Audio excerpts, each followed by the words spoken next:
أهلا بكم من وارسو عاصمة بولندا. البلد مبدئيا جميلة جدا. التعامل في المطار صعب شوية بس الناس لطيفة، بتشيك على كل حاجة، التأمين، حجز الفنادق، طيران العودة، كل حاجة بيشيكوا عليها عشان يضمنوا ان انت راجع بلدك تاني. اول حاجة عملتها ان انا اشتريت خط انترنت من المطار 75 جيجا بايت بحوالي $10، واشتريت تذكرة مواصلات لمدة 3 ايام بحوالي $10 برضو. البلد من اول نظرة البلد جميلة جدا، فيها ابراج عالية، فيها طبيعة كده زي ما انتم شايفين، فهنستمتع ونكتشف البلد الجميل دي مع بعض. احنا دلوقتي في اجمل فترة في السنة ممكن نشوف فيها الطبيعة كما قال الكتاب. انا مأجر استوديو من البوكينج بس لسه ميعاد الدخول الساعة 3. استلمنا الشقة بتاعتنا، غرفة وصالة فيها كل الحاجات اللي انت محتاجها. موقعها ممتاز جدا في السيتي سنتر. الاربع ليالي $260.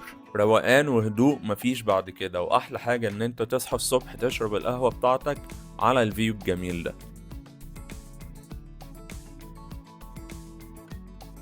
البلد هنا بتجمع بين الستايل الحديث وبتجمع برضو بين التراث الأوروبي. زي ما احنا شايفين المباني ورايا عاملة ازاي، ده التراث الأوروبي المعروف. أحلى حاجة لاحظتها في البلد هنا إن الشعب جميل، وإن الناس كلها بتضحك، والناس بتقولك هلو وبتسلم عليك، ولما بتدخل كمان أي ماركت بيتكلموا بالإنجليش وبيحاولوا اللي هم يساعدوك، ودي أكتر حاجة احنا محتاجينها لما بنسافر كسياحة. الشوارع نظيفة، المباني شكلها جميل جدا زي ما احنا شايفين كده. الشوارع ما تلاقيش ورقة مرمية على الأرض. عملة بولندا الزولوتي 420 زولوتي يعملوا 100 يورو. خلونا نتمشى مع بعض شوية ونكتشف أهم الأماكن الجميلة الموجودة في العاصمة البولندية وارسو.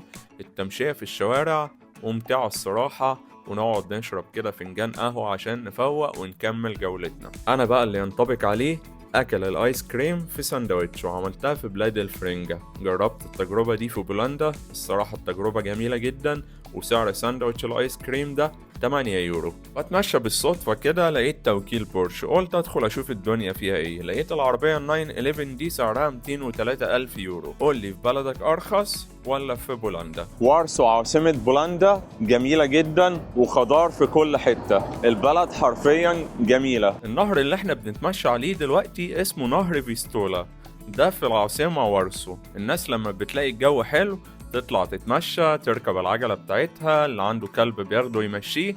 فالأجواء هناك جميلة جدا، والشعب البولندي شعب محب جدا للحياة.